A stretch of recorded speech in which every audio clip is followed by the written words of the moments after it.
It is Thursday, my dudes, which means it's time to complain about it not being Wednesday, my dudes. And I guess also a first thoughts and initial impressions video for an Epic 7 character. This one will be on arguably the most anticipated character coming out of episode 5, the Shadow Elf, Fumyr. As with all of my impressions videos, I'll give you my 2 cents on the character. Do I think she's good? Where would I play her? What sets would I play her on? All that stuff you've come to expect from me. Apologies in advance if my voice cracks or I'm a little bit nasally. I am under the weather right now. Hopefully, I'll be feeling a bit better by the weekend. But yeah, let's not waste any more time. Let's take a look at Fumyr's S2 animation. Come here. You're my new toy. Now, let's give this spell a whirl. Oh, that turned out pretty nice. What should I test next? While I don't think that is the best animation of the year, I do think that the voice delivery for this move is actually pretty fitting for the character. I kind of have envisioned Fumyr as kind of this like super over-the-top genius, very cocky, very smug character. She feels very reminiscent of Washu, which is one of my favorite anime characters of all time. So that's kind of how I've envisioned this character in my head, and the voice delivery kind of backs it up. And that is due to, obviously, the voiceover artist for Fumyr in Epic 7, who is Kelly Baskin. She is most well known for being the English voice of Amber in Genshin Impact. Moving on to Fumyr's stats, she is an Ice Mage of the Taurus Zodiac symbol, which means she shares a stat line with a slew of mages, including ones like Arya, Sage Ball and Cezanne, Fairy Tail Tenebria, and Dizzy. Taking a closer look at her stats, she has 1,039 attack, 673 defense, 5,299 health, 115 base speed, 15% critical hit chance, 150% critical hit damage, 18 starting effectiveness, 18 starting effect resistance, and the dual attack chance, of course, is 3%. Imprint release is going to be 12.9% attack for the back and top slot, and imprint concentration is going to be 27% effectiveness. Overall, low attack for a mage, as well as low health, but all mages have low health. Defense, speed, effectiveness, and effect resistance are all well above average for the starting totals. Basically, for somebody who wants to be kind of like a support slash control character, this is a very good stat line to actually have. Imprint concentration and effectiveness is nice, but not necessarily something you absolutely have to have. So one copy is pretty good. If you really like the character, you really want to bring out the full potential, then sure, chase dupes. Moving on to the skill section here, let's quickly run through each ability once so that way we're all on the same page. First up is the S2 passive skill, Elemental Inquiry. The non-attack skill component of this passive, Fruit of Knowledge, has a 4-turn cooldown. At the start of Fire and Earth Elemental allies' turns, and at the start of Fumyr's turn, grants Elemental Wisdom to the caster. After attacking on Fumyr's turn, when Elemental Wisdom is stacked to 3, consumes all to activate Fruit of Knowledge. Can only be activated once every 4 turns. Elemental Wisdom is a unique effect that increases the defense of Fumyr by 5% and can stack up to 3 times. Elemental Wisdom granted by an ally other than Fumyr stacks only once per element. Fruit of Knowledge, again, is a non-attack skill that dispels all buffs from all enemies and has a 75 to 100% chance, depending on Malagora, to put them to sleep for 2 turns, before a 60 to 85% chance, again, depending on Malagora, to decrease their defense for 2 turns. Moving on to skill 3, it is Sensory Dissection. You acquired 3 souls upon use, and it has a 4 to 5 turn cooldown, depending on Malagora. Fabricates an Illusion, decreasing buff durations of the enemy by 1 turn, and attacks, decreasing speed for 2 turns before decreasing combat readiness by 30%. A successful attack deals 3,000 fixed damage when the caster is granted Elemental Wisdom. Fixed damage increases proportional to the number of Elemental Wisdom stacks, up to a maximum of 9,000. Soulburn for the cost of 20 souls, the skill ignores effect resistance. And finally, the skill 1, Substratal Experimentation, attacks the enemy with an elemental reaction with a 50% chance to decrease the target's attack for 2 turns. Let's get this out of the way now. Fumyr is not a damaged character. She is a control character or a cleave setup based character. She is going to be one or the other. And as such, since substratal experimentation doesn't really have any percentage increases on the character and we're not building her for damage, not really any reason to actually talk about this thing. The entire focus should be on the skill 2, Elemental Inquiry, as well as the skill 3, Sensory Dissection. Let's start with Elemental Inquiry, and I want to start by praising the designers here at Smilegate and Super Creative. I think it is a really cool idea to have a passive that is uniquely powerful and requires players to play the game in a very different way. Because right now, a lot of the aggressive compositions are built around blue characters like Ran and Peyra, or they're built around Zio, who is a dark character. By having a character that basically requires you to play green and red, which are kind of the colors that don't really see too much play for aggressive team compositions outside of like Sid, Jacko, Elagos, right? Maybe Naqual. That's pretty cool. I do like that the fact that Fumyr, who is supposed to be this kind of like eccentric genius, you have to play like an eccentric genius to get the character to actually work. I think that's a pretty big flavor win in my opinion. You kind of have to galaxy brain a cobble together something that normally you wouldn't play in order to get this character to do what she does. Again, I'm a big fan of when the character's lore overlaps with their gameplay. Fumyr, because she's a genius, makes things that shouldn't work actually work. Again, I think that is so cool. The problem is when my competitive, gamer brain is engaged here, I realize that this skill is just not realistic. You need 3 stacks in order to cash out for Fruit of Knowledge. And you can only get 1 stack per character per color, except for Fumyr, who could obviously get 1 on each of her turns. But the way that you'd obviously want to play this character is just Death Break and sleep the entire enemy team and then just run them over in a cleave or aggro style draft. That's what it says on paper. That's what it feels like, right? Anytime we talk about just, oh, here is my very fast character that has to go first, and then I'm going to be setting up into a defense break, that just screams run them over with cleave or aggro.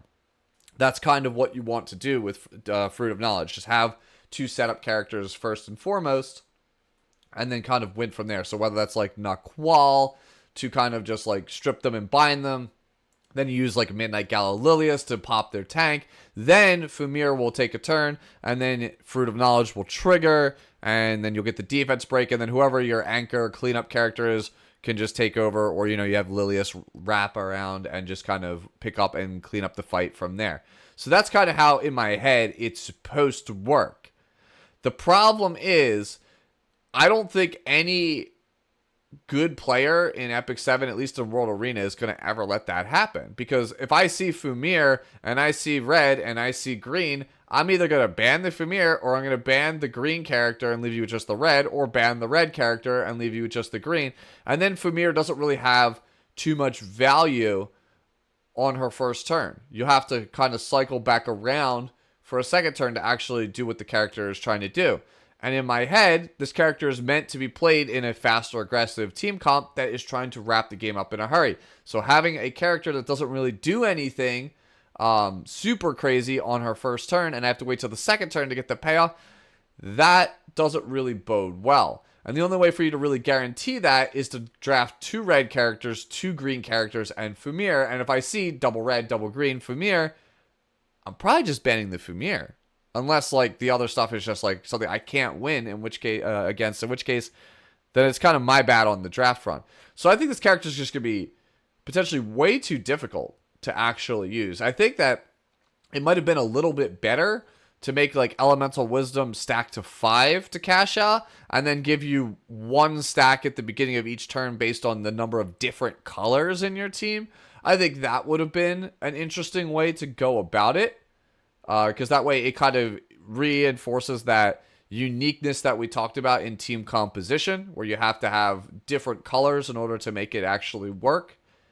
But this feels very, very hard to actually use, at least in the way that I'm thinking. I was thinking originally you go like speed hit, maybe speed resist as your sets. And you're going to be playing her on either book or her own artifact, which we'll talk about in a little bit, in order to kind of have her quickly get to her stacks. Like, you're going to have her be like third in line, speed tune, have a red character go or green, then have the opposite color go, like we talked about. So like Niqual, Galililius in that order. And then we have our Fumyr come around, and she uses her S3 Sensory Dissection by soul burning it because she's holding book. I get 9,000 fixed damage on a character, push them out of the way so that way they can't mess up my cleave. Then I sleep them, defense break them, all that wonderful stuff. That's, again, how it should probably go in my head. But again, against good players, I don't think that'll ever actually work. Which means that I'm starting to think now, how tanky can we get this character? Because maybe there is a possibility to try to salvage her as a standard character where I am only playing one of the two colors and then I'm just trying to play for that second turn value. Is that good? Honestly, I have no idea. And that's one of those things where I think we're just going to, as a player base, have to test. Maybe there's a possibility of a slower, bulkier Fumyr on like Chatty that could get there with Fruit of Knowledge, right? Maybe that's a thing that we can do. But as far as the first thought, the very first obvious no-duh thing that comes to everyone's brain, I don't think that Fumyr is ever going to get that off against a competent player. So I think if we're trying to play this for its single target, like cleave value, or its like aggressive gamer value, I don't see it. So that means that we have to fall back again on a strategy of what else can she do? And honestly, the only thing that I could think of is just being like a mid-speed control character, like Sharoon, for example, because Fruit of Knowledge sleeps for 2 turns and defense breaks for 2 turns, which means that she has some skin in the game against Hand Guy. Like, if Hand Guy has S3 available, if you sleep him, he only gets rid of 1 turn, and therefore he can kind of you'll basically take over from there. He won't be able to cleanse anything. And that feels very reminiscent of how Sharoon is, where like if you time Sharoon's skills appropriately, it kind of mitigates the value of Mediator Kowarik. Maybe Fumyr is that style of character. Maybe she could be that kind of character. Maybe the meta is slow enough right now where having a turn 2 Fumyr is actually pretty good, because, there are a number of slow DPS in the format right now. We're at the slowest we've been in a very, very long time. So maybe this is Fumyr's time to shine as like a turn 2 disruption character. We haven't really had a control character that really does that outside of like Sharoon or maybe like Solitaria, for example. Usually the disruption / control characters are trying to win very, very fast, or they have kind of sealed the deal very quickly on their first turn, like for example Pirate Captain Flynn. So I'm not really sure overall how Fumyr is going to pan out. My initial day one impression is that she's going to fall flat. She's not going to be a very good character. But you never know. With a kit like this, where it's got a lot of different moving pieces, specifically a lot of different teams and characters to experiment around with, and the fact that she has a reasonably tanky stat line with some pretty good flexibility in the high effectiveness and the high effect resistance, there's probably something there that I haven't really thought of. It's not counter set, though, I promise you that, because I still think the S1 is kind of bad, and the fact that we are kind of honed in on just the skill 2 and the skill 3 is kind of evidence of that. Speaking of the skill 3, before moving on to the artifact, this thing just feels like it should be a 3-turn cooldown. Like, it being a 4 to 5-turn cooldown based on Mulligor's just doesn't feel that amazing. Ignores effect resistance is something on a mage you hate to see, but it's single target and not AoE, so therefore I kind of give it a pass. Anytime it's on a single target move like Architect Leica, I'm usually willing to give it a pass, because it's kind of like the character probably needs it to function, and it's not too disruptive, unlike an AoE attack, for example, for 20 souls. So that's fine in my book, but 9k only on a successful attack doesn't really kill a whole heck of a lot.